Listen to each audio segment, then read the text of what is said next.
Well, once again, thanks everyone for being here. It's truly a pleasure for us to have this opportunity to share a little bit the perspective for the future.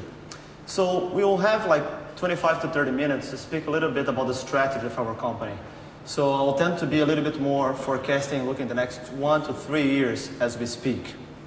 And before I start, in an industry like ours, telecommunications, first of all, it's a very dynamic industry. It's an industry which is highly competitive. And in the end of the day, the role of the strategy is to try to find sustainable competitive advantages. Things which you can do, which not necessarily your competitors will be able to follow quickly. And as you will see as we go across most of this presentation, we'll try to see what are the key points where we have differentiation, which we've been trying to translate into preference for our clients, either cost advantages, so on and so forth. So the agenda, it's very simple, pretty much 2 blocks. One, we will describe briefly a little bit the overall landscape in the markets and create some of these cornerstones for competitive advantage. And the second part is we're going to talk about 3 battles. There's 3 very unique dimensions, or 3 dynamics in the telecom market, and specifically in Brazil. And we're going to show how Oi is positioned in each one of these 3 different battlefields. So first of all, 2 quick messages, and by now I think it's pretty clear. So Brazil, the telecommunications market, is pretty relevant even on a global scale. I picked only 3 of the more well-known services: fixed telephony, broadband, and mobile services.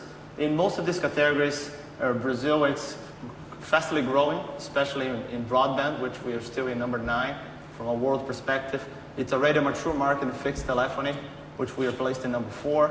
And it's mobile is still growing, and it's already the 5th market in the world.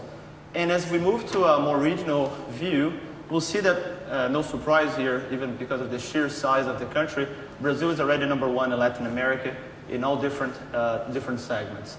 So again, this is no news, but I think it helps to set the stage.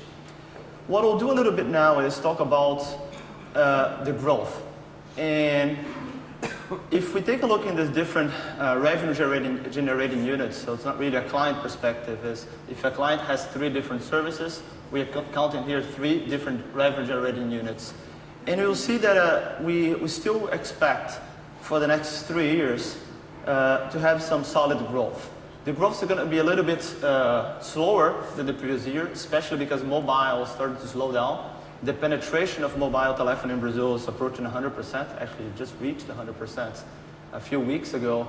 But we expect this to go way beyond 100, with people using multiple handsets and multiple SIM cards, like we've seen in more mature countries. And also what helps these is that, as Mr. Coutinho said previously, the social demographics of Brazil, it's improving dramatically. And as a company which lives mostly of its domestic consumption, that's also going to help in this growth prospects. The only comment that I think it's worth noting here is that the growth is not even here. You'll see that there is higher growth in broadband, both fixed and mobile, so no surprise there. Mobile voice is still growing, but it's a much slower pace. And pay TV is a highly underpenetrated segment, which we still see a lot of growth opportunity there. And we'll speak a little bit more about that. So key message here is we still expect some solid and constant growth for the next 3 years. And Oi is positioned to capture a big portion of this growth moving forward. So a little bit about convergence. Convergence is a word which is a little bit abstract and sometimes not fully understood, and means different things for different people. And it's interesting because this little word was a wild bet for our company. You'll see this timeline that a lot of companies, we have some examples of our Australian colleagues from Palestra, KPN from the Netherlands, and were some of the first ones to integrate different operations. So typically mobile, in most of the different countries, was created as a separate company. And that was also the case in Brazil with Oi. But early on, there was a bold decision to integrate the 2 operations. At that point in time, that was not a very intuitive decision, because the most common sense is let's keep this operation separated, because one is a high growth company and the other one is a more stable company. Let's keep them, the operation independent because you need more focus, and so on and so forth, many different reasons.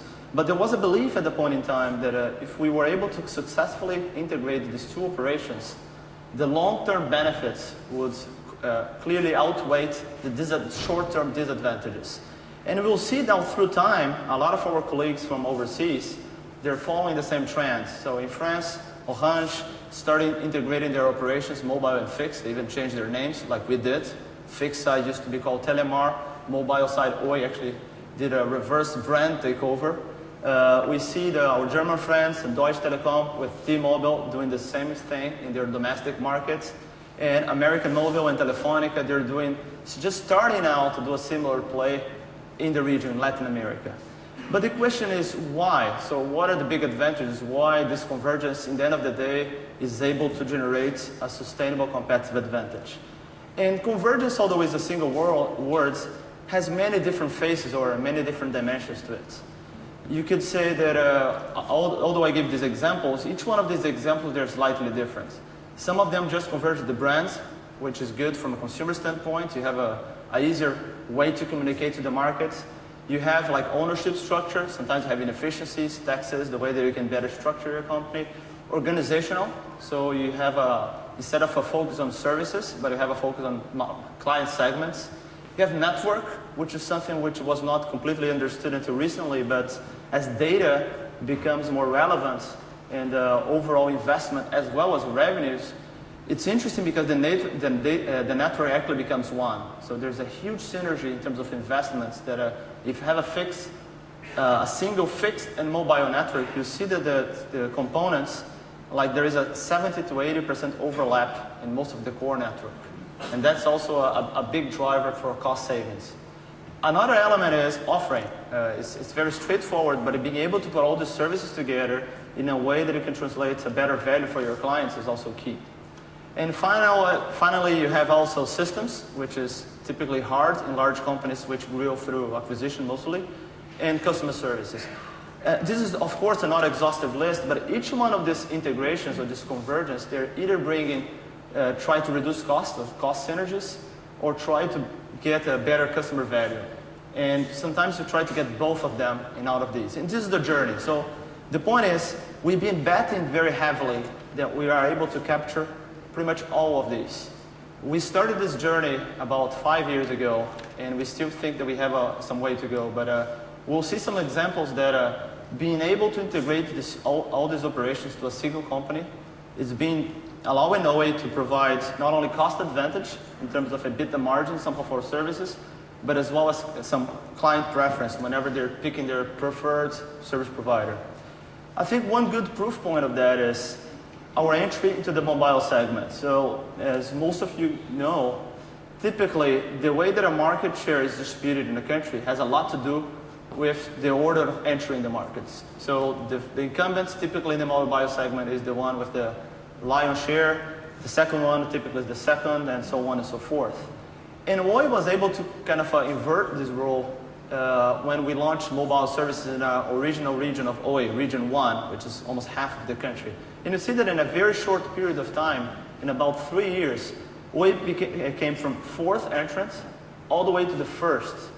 And what are the reasons behind that? And our strong belief is convergence was a big element to it. So we did have some cost advantage in the way that we built our network, or the whole backhaul and investments. We could drive a lot of synergies there.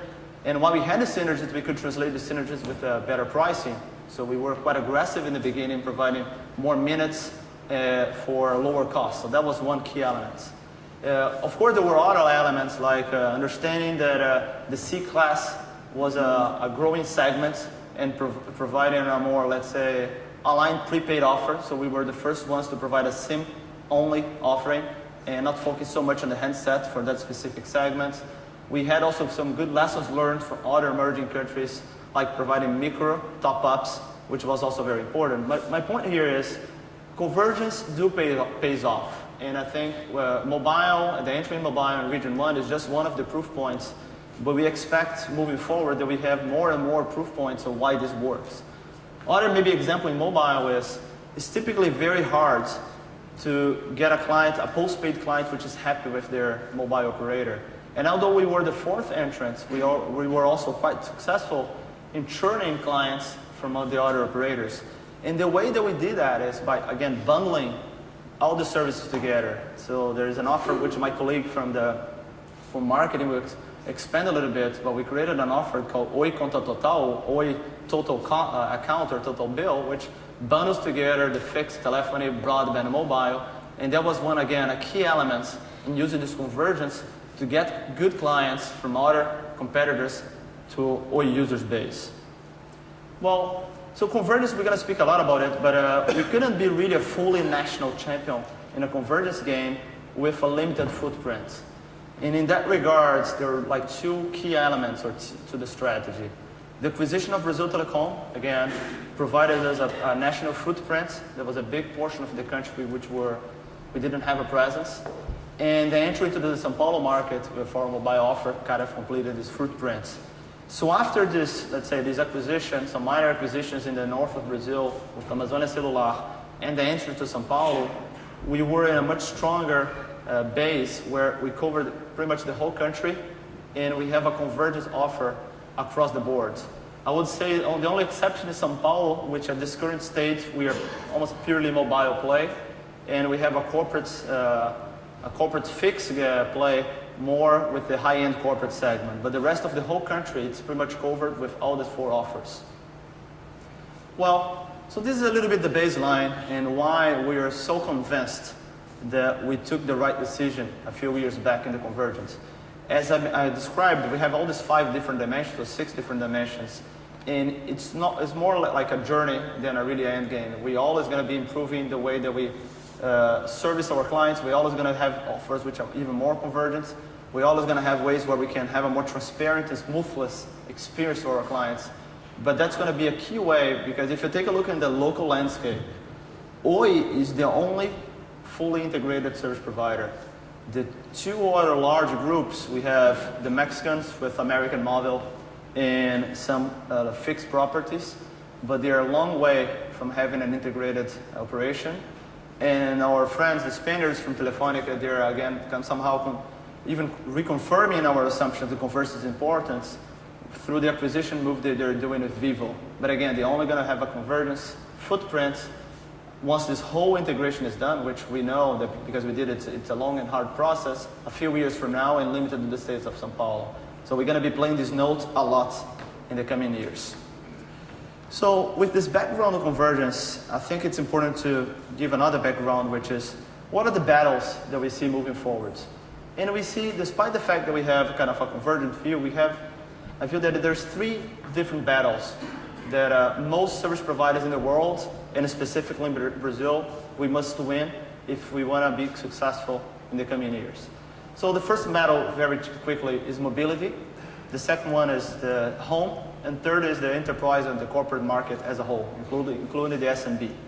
So the first one is we separated mobility from home because although we clearly see that mobility is part of the home offering, there is a dynamic and a battle in itself.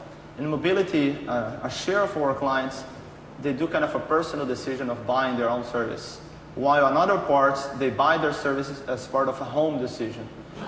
The mobility aspect has like 4 sub-dimensions to it. So we have the voice market itself, which like most of parts of the world is starting to lose a little bit of steam as penetration goes higher and higher, and the average rates per users go a little bit lower. But on the other hand, we see 3 dynamics growing very, very fast. So mobile data, and the way, just for the sake of terminology here, mobile data is data used in the handsets. In contrast to mobile broadband, which is an alternative or a complement to fixed broadband, where you're using your notebooks. More and more, this distinction is going to become blurred, but at this point in time, there's still very clear, distinctive markets. In smartphones, the same phenomena that we've been seeing in developing countries, it's also happening in Brazil. In emerging countries, smartphones are growing very, very fast, actually faster than originally most predicted, and they're shaping the dynamic of these. In home, again, there are 3 key pillar services, broadband, TV, and fixed. I'll speak in a minute more about Oi strategy, and finally, they have the 2 subsegments of the enterprise. Very quickly, a few minutes about each one of them. So in the case of the mobile battle, our strategy was we have an uneven market share per region.